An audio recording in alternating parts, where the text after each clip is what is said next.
Alright folks, I want to make a little update video here. This is my 78 Ford F-150. I want to make a little update video. I got all the 31s on it.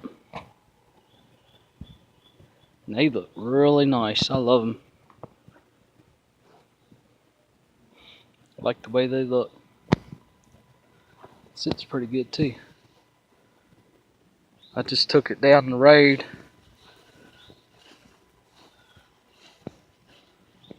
Just to see how it rides and stuff, and it doesn't ride bad. It still rides smooth. I got the driver's side one done as well. This is the one I couldn't get to. I didn't have no block or nothing to put under it to jack it up to pull this one off, and I finally got it back on there. I had to do the other three so I could have something to put under there. That was the only bad part. I wanted to do all four of them, but I didn't have enough blocks to put under it to do all four. I was able to get three, but so I ended up having to make a second trip, but that's alright. I like them. They look nice. I turned the wheels all the way to the left and all the way to the right, and I got plenty of clearance, so they're not going to rub or nothing. So it's no issues there. I got a good bit of clearance. You can turn them all the way left, and it's still a long ways before it even touches that frame. It's like back here. I got all kind of clearance back here. So I'm not even have to worry about that. They clearing just perfect. So they clear fine, they ride pretty good. The only downfall I don't like is just like you're taking off in second gear almost. Which I kind of figured that. But that's alright. It's almost like you're taking off in second gear. There's an airplane up there.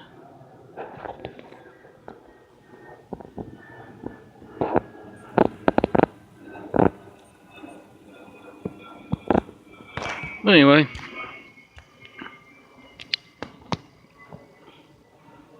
you can always fix that issue. You can just throw a little lower gear in it, in that rear end if I want it.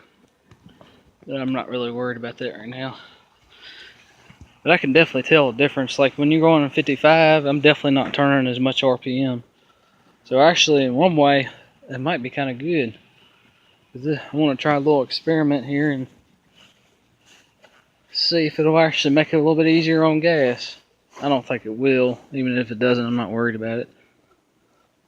Because I didn't buy these tires for that. The main reason I bought them is because I like the way they look, to raise it up a little bit.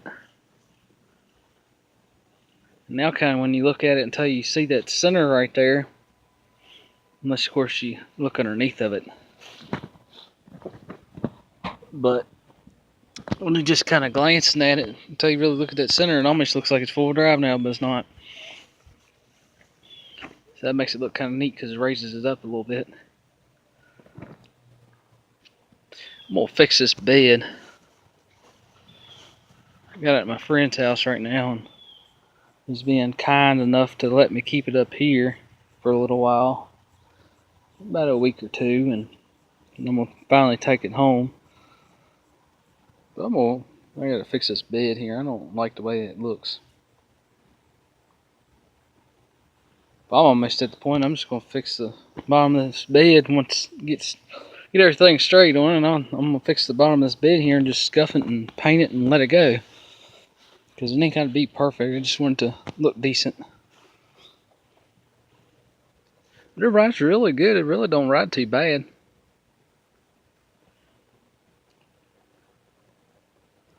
I like the way it sits now. It sits nice.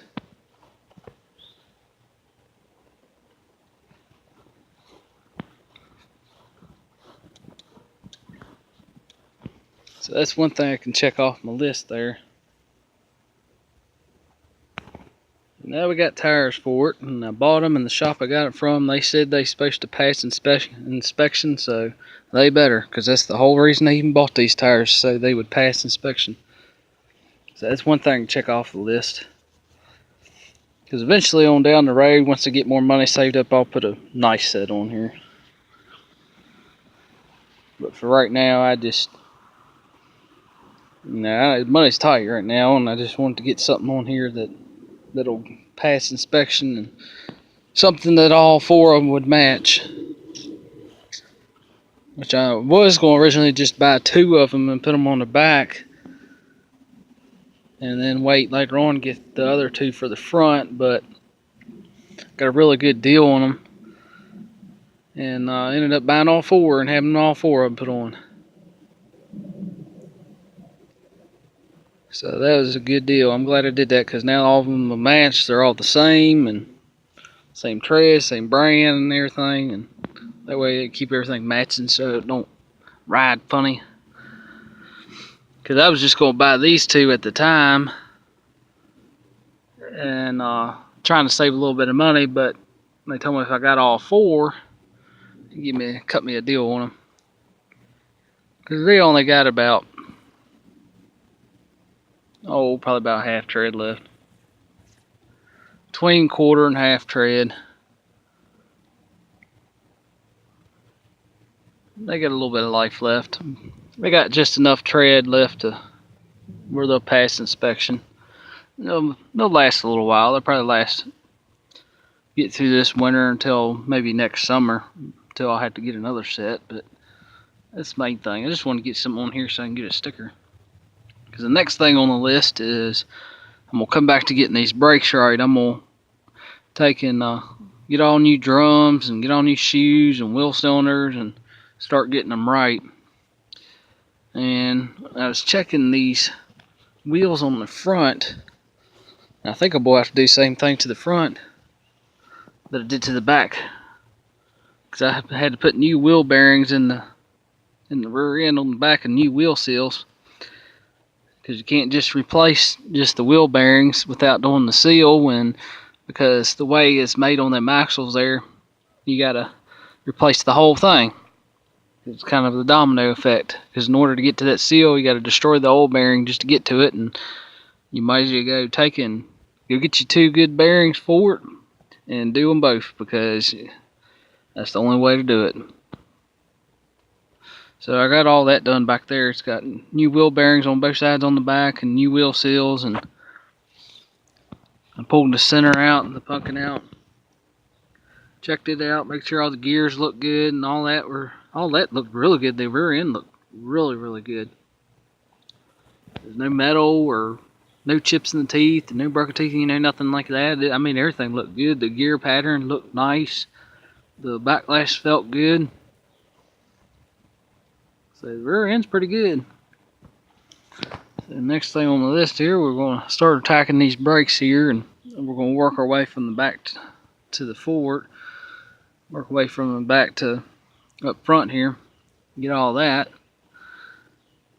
Once we get the brakes done, because I'm gonna have to go through and do everything on them, because it needs new drums on the back, new shoes, new wheel cylinders for sure, all new springs and hardware, and I'm gonna have to order the whole parking cable assembly, all the way from where it's at in the cab all the way down to the wheels back here. All that's going to have to be completely replaced, because them cables, they're sticking and they're not even moving. So I'm going to have to replace all them parking cables from front all the way to the back. Every one of them's going to be replaced, especially that one over there, because that one, it took me forever. I had to keep playing with it to get it freed up. So I'm going to replace all of them. And then after that's done, then hopefully I can start looking around and start trying to find a good 302 to put in here. Because this motor, it's a shame, because if it wasn't for this motor, I would just go on and just do the brakes on it and drive it as is and just fix it as I drive it. But it ain't no way I can do it because this motor, as bad as it is, it's just, I wouldn't change that. I mean, this motor, I mean, you get up to 55 mile an hour even before I put these wheels on it and stuff. I mean, it just ain't got no power. That motor's junk. Got water and oil, and I don't even want to think about it. I hate to even look at it. It sucks about that because that's the one thing that's holding me back from being able to drive it. Because if it weren't for that, I'd just take my money and put in the brakes here and do the brakes instead, and then later on do the motor. But can't do that in this case, so I was able to do it with this truck over here because it had a bloated head gasket, and I babied it for about 6 months and just kept changing the oil in it about once a month until I finally broke down and found a decent motor to put in it, and then I put a good motor in it, and it's been fine ever since. But that truck had a 350, and it had a bloated head gasket and had a burnt valve, and I was able just to baby it and get by on that for about 6 months, and then finally put a motor in it, and been holding up good for about 2 years. But this truck, on the other hand, I'm not able to do that. We're going to have to pull it out and replace it as soon as possible, unfortunately. I was hoping I'd just be able to baby it and get by until I could find something better, but I'm not going to change that. But either way, I'm going to save the motor for last, because I'm dreading that. It's not going to be that bad pulling it out and putting another one in. It's just trying to find one that's worth putting in, if you know what I mean. Just got to have to find somebody that have a good deal on one and something I can put in and not have to worry about. I got lucky on that motor because I picked that motor up and put in that truck for $200, and it runs perfect. It's got me by, and it's done paid for itself, that's for sure. Because I figured for $200, I mean, if it lasts, you know, a year or two, I'm done got my money's worth. And it's been about 2 years now, well, a little over 2 years, so I definitely got my money's worth out of it. And it's got good oil pressure, and it don't get hot or nothing like that. And the guy said he rebuilt it, but everybody's definition of rebuild is different. He could have just pulled apart and threw a gasket kit in it and called it good. Whereas I call rebuild, you know, where you actually tear it all down, you take all the oil galley plugs out, all the freeze plugs, and pull the heads down, take all the valves out of it, and take it to the machine shop, have it cleaned, magnafluxed, and bored, and honed, get a line honed, and all that good stuff, and valve job, and, you know, the whole 9 yards. That's my kind of definition for a rebuild, a true rebuild. But that one's been holding up pretty good, so hopefully I can find one for this, because I really want to get this done. This bothers me, because that's the one thing that's holding me back, because the truck's all legal now. I got tags on it, got insurance.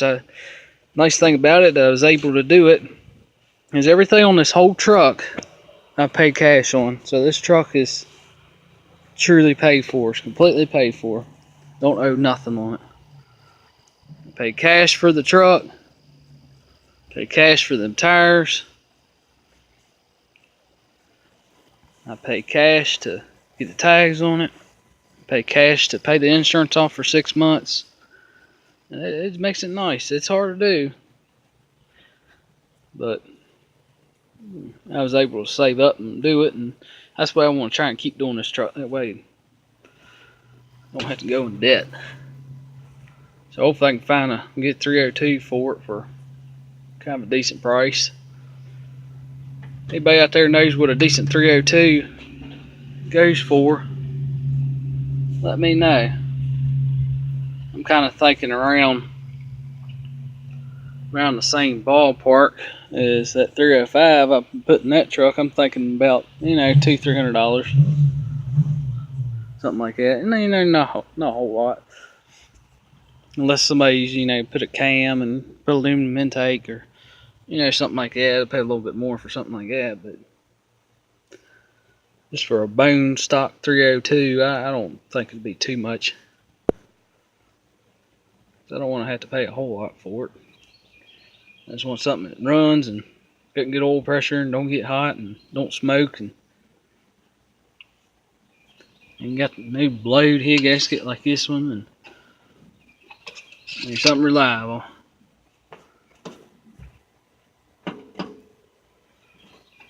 But that's going to be next once we get our brakes done. We'll get all that straight and start looking for a motor for it. Hopefully I can kind of find one for a good price and get one where I can get this one in and out on the weekend, and that way I kind of keep it so it ain't down so long. Cause that's the one thing I don't want too.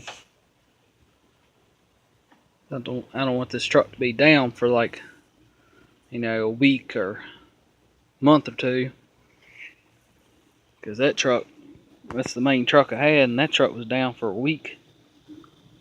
And I would have had the motor in and out, but when I put it in, it was snowing and it's freezing cold outside, so I was only able to do a little bit at a time.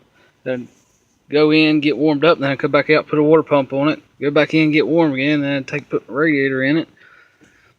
Then I go back in and warm my hands up a little bit more, and then come back out, put a carburetor on it, and y'all get the picture. Do a little bit at a time. I hate doing it that way, but when it's 20 degrees outside, it's terrible. It sucks. And I definitely don't. I'm not doing that with this motor. I want to get this in and out when it's warm. That's the last thing I want to do. Be doing that kind of stuff when it's